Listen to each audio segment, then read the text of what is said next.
Good afternoon, everyone, and welcome back to another video. Walker Venrick with Sharp Sports Network, bringing you my top 3 favorite GPP plays for this 5-game NBA slate here on December 27th.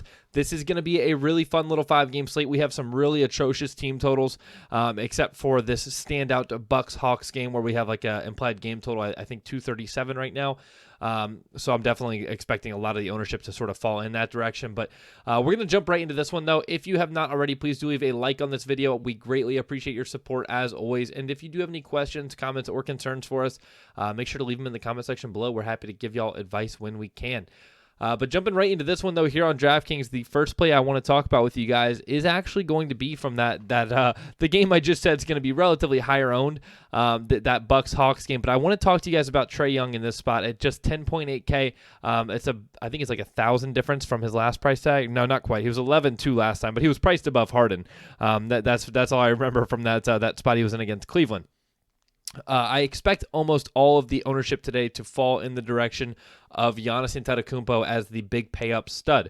If you play Giannis Antetokounmpo, you cannot play Trae Young in the same lineup except for, maybe punt every other slot in your line. It would be a massive stars and scrubs line. Doesn't really make sense. You pretty much have to take a stand and play one or the other, and I love Trae Young in this spot. He has a 36% usage rate this year, and that has only gone up since John Collins made his return to action. The Bucks are first in pace. I think that's pretty common knowledge, but they are also first in defensive efficiency. Milwaukee does allow the most made three-point field goals per game in the NBA.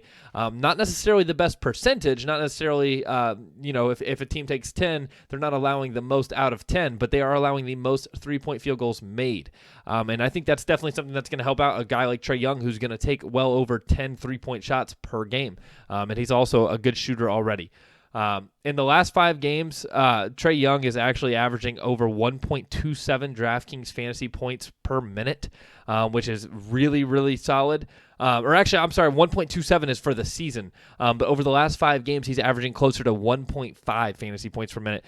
So you're seeing roughly a 20% increase in his fantasy point per minute production over the last 5 games, which is really, really sweet. Obviously, the Knicks matchup is a really strong one for him.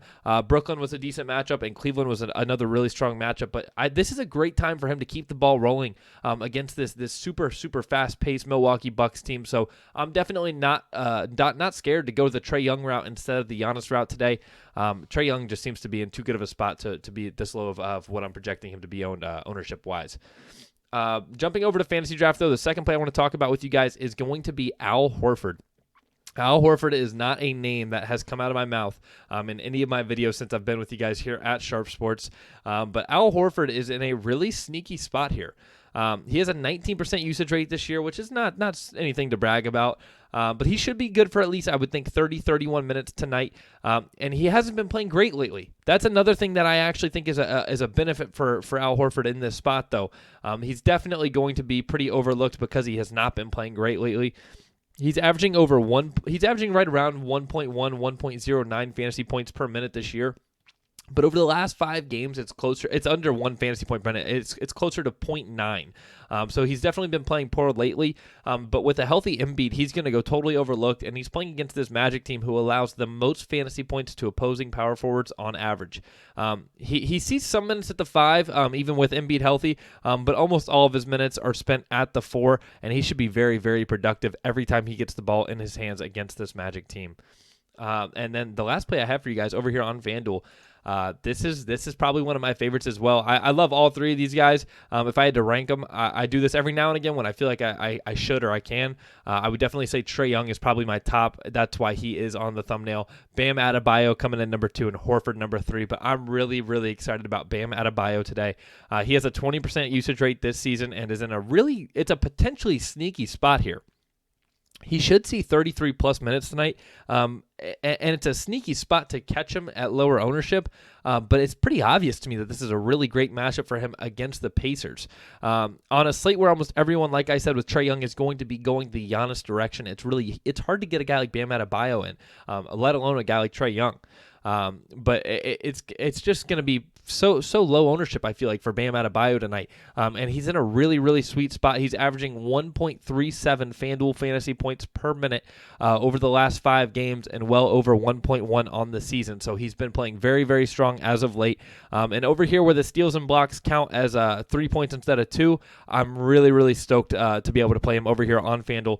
And not only that, but he's also power forward eligible over here, so we can still play guys at center on FanDuel. It seems too good to be true for me for Bam Adebayo on FanDuel, as well as FantasyDraft and DraftKings. I love him on those sites, but FanDuel, I definitely am going to lean towards him a little bit more, and it's also a really, really solid price tag. But the Pacers allow the most average fantasy points to opposing centers this season out of any team in the NBA. I love him on all sites, but over here on FanDuel, it's just so easy with the roster construction because he's power forward eligible. But those are my top 3 plays. I hope you guys did enjoy this video. I'm going to be live streaming as usual on Twitch right about 2. It'll probably be like 4 o'clock Eastern. So it'll be here in a little while. Make sure you come out if you have not already. The link is in the description below. The streams are really, really fun. You get to get your questions answered and just kind of listen to my breakdown of the slate. So I hope to see you guys out there. And thank you guys for taking the time out of your day to watch my video. And good luck to everybody playing the slate tonight.